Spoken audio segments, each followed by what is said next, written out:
मिलने का मौका। मैं धन्यवाद देना चाहता हूं आप सब लोगों का। ओ भाई बैठ जाओ नेताजी बैठ जाओ।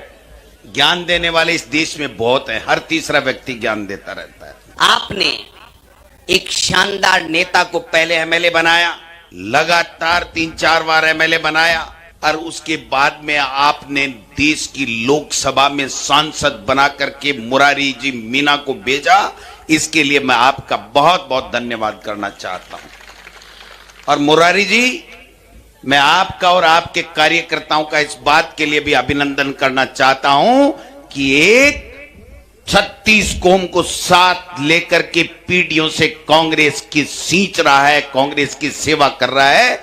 उस डीसी बेरवा को आपने यहां से उम्मीदवार बनाने में हाईकमान को जो प्रस्ताव भेजा और पूरे तमाम कांग्रेस के तमाम नेता, चाहे वो अशोक गहलोत जी हों, चाहे सचिन पायलट जी हों, चाहे भंवर जितेंद्र जी हों, चाहे टीकाराम जूली जी हों, सीपी जोशी जी हों, रघु जी हों, रफीक जी हों, हमारे जिला अध्यक्ष जी हों, तमाम सब ने एक ही आवाज एक शब्द में कहा कि दौसा का विधायक आगामी कौन होना चाहिए। सबकी एक ही आवाज थी कि डीसी बेरवा होना चाहिए।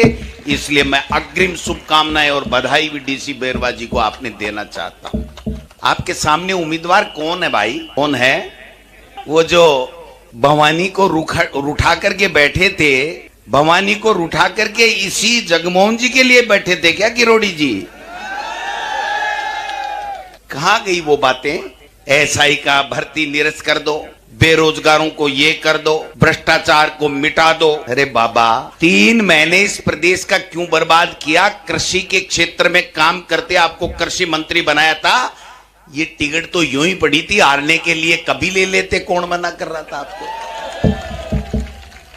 मैं आपसे निवेदन करना चाहता हूं, ऐसे लोगों से सावधान रहना पड़ेगा। जो व्यक्ति अपने भाषण में यह कहता हो, एक बार नहीं 4 बार, 4 बार नहीं 10 बार, कि अगर मैं ले लूं, मेरा भाई ले ले, मेरी पत्नी ले ले, मुरारी ले ले और दूसरा ले ले, नमो नारायण ले ले, तो इस पत्थर तोड़ने वाले का नंबर कब आएगा? तो बाबा, उस पत्थर तोड़ने वाले का नंबर अब आएगा, डीसी बेरवा के रूप में आएगा। आएगा कि नहीं आएगा? जिताओगे? अरे इस इक्के को हमने दुर्री से पिटते देखा है, इक्के को दुर्री से पिटते देखा है ना। जब ताश के पत्तों में जब दुर्री जोकर होता है ना, तो इक्के को पछाड़ देती है। ये डीसी बेरवा काम सही कर देगा और दौसा में कांग्रेस का विधायक बनकर के इस विधानसभा में जाकर के आपकी आवाज उठाएगा।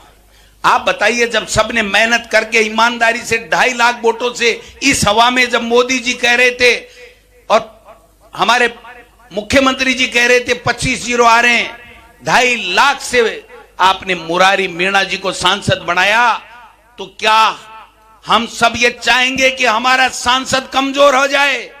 चाहेंगे क्या? नहीं चाहेंगे। इस सांसद को देश का नेता बनाना है तो डीसी बेरवा को यहां से विधायक बनाना है। या निवेदन करने के लिए मैं आया। सब बातें चलेगी, मैं देख रहा था, भरत मिलाप देख रहा था। किसका? मुख्यमंत्री जी का और मेरे साडू किरोड़ी जी का। मैं भरत मिलाप देख रहा था कि 3 महीने से बिछुड़े हुए थे, बातें नहीं कर रहे थे, मीडिया के माध्यम से एक दूसरे की बातें कर रहे थे। तो मैं देख रहा था कि आज मुख्यमंत्री जी की बड़ाई भी कर रहे हैं और किरोड़ी जी मुस्कुरा के उनका अभिनंदन भी कर रहे हैं। अरे किरोड़ी जी, ये वही मुख्यमंत्री जी है जिसको पटकने के लिए 3 महीने से अनशन लिए बैठे थे आप इस्तीफे का। मुख्यमंत्री जी को हटाने के लिए, इस सरकार को पलटने के लिए, इस पर्ची को पलटने के लिए जो व्यक्ति 3 महीने से इस्तीफा दिया बैठा था, वो अचानक राजी कैसे हो गया भाई? बस इतनी सी बात थी। ये ठीक नहीं है, लोकतंत्र के लिए ठीक नहीं है। मैं इतना निवेदन करना चाहता हूं कि जब नेता बन जाए, विधायक बन जाए, एमपी बन जाए, मंत्री बन जाए, मुख्यमंत्री बन जाए, तो उसकी बात में सच्चाई होनी चाहिए, क्योंकि वो जनता का जनप्रतिनिधि है, प्रतिनिधित्व करता है। उसको अपना मोह त्यागना पड़ेगा, अपना स्वार्थ त्यागना पड़ेगा, भाईवाद त्यागना पड़ेगा। मैं धन्यवाद देना चाहता हूं इस शख्स को।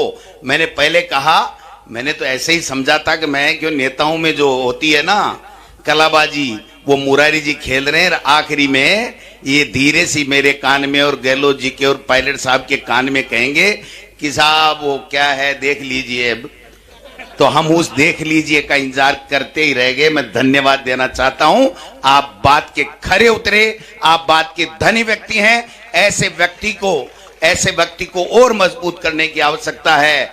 मैं आपको विश्वास दिला के जा रहा हूं, न इनको आपकी बिजली की चिंता है, न बिजली का बिल वापस आने लग गया है, न आपके खाद की चिंता है, न पानी की चिंता है, न सड़क की चिंता है।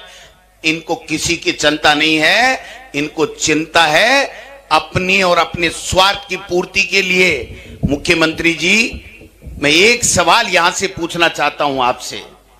आपने 2 दिन पहले जब आचार संहिता लगी, उससे 2 दिन पहले कुछ स्थानांतरण किए थे, यहां से किए थे कि नहीं किए थे? वो मुख्यमंत्री जी के इशारे के ऊपर बैन के अंदर कोई ट्रांसफर हो सकते हैं क्या?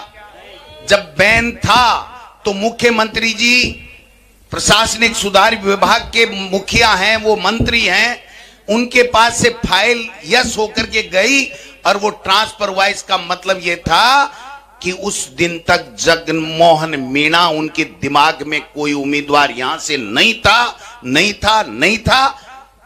ठुडिया टिका के ऊपर से ले आए, तो अब आप ठुडिया टिकाने का काम उनका कर देना। ये इनकी आपस की लड़ाई है। इस लड़ाई में हमको दिमाग लगाने की आवश्यकता है कि ये चाहते क्या हैं। अगर ये प्रदेश के हित की कोई बात करते, कानून व्यवस्था ठीक करने की बात करते, किसान की बात करते, बेरोजगार की बात करते, नौकरियों की बात करते, तो हम मानते कि आप 6 महीने से ये काम कर रहे हो, 9 महीने से आप काम कर रहे हो। लेकिन इन्होंने लड़ाई के अलावा किया क्या? रघु जी सही कह रहे थे कि सुबह नाश्ता करके हेलीकॉप्टर में बैठो, भ्रमण करो, भाषण ठोको और प्रदेश के लोगों को भ्रमित करो। इसके अलावा मुख्यमंत्री जी एक काम गिना दें तो आप जो कहो सो मैं करने को तैयार हूं। ईआरसीबी रट लगाए बैठे हैं। ये शख्स बैठा आपके सामने, 10,000 करोड़ रुपए ईआरसीबी के जब सेंटर ने मना कर दिया तो अशोक गहलोत जी ने स्वीकृत किए और ईसरदा बांध के लिए आपके दोसा के लिए 6,000 करोड़ रुपए का काम चल रहा कि नहीं चल रहा?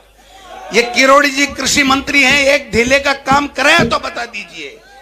ऐसा ही भर्ती निरस्त करो में 2.5 महीने निकाल दिए और कल भर्त मिलाप कर लिया, तो ऐसा ही भर्ती का क्या होगा भाई? बताओ तो सही। उन बेरोजगारों को आपने 3 महीने तक मूर्ख बनाने का काम क्यों किया? तो मुख्यमंत्री जी, चाहे थारी टिकट में नहीं चली, लेकिन आखिरी खतरो तो था कोई है। किरोड़ी जी एक बार ठान लेते हैं तो वो उससे पीछे नहीं हटते, ये मैं जानता हूं, क्योंकि मेरे साडू हैं। उन्होंने तय कर रखा है इस दिल्ली से आई पर्ची को बदलना है।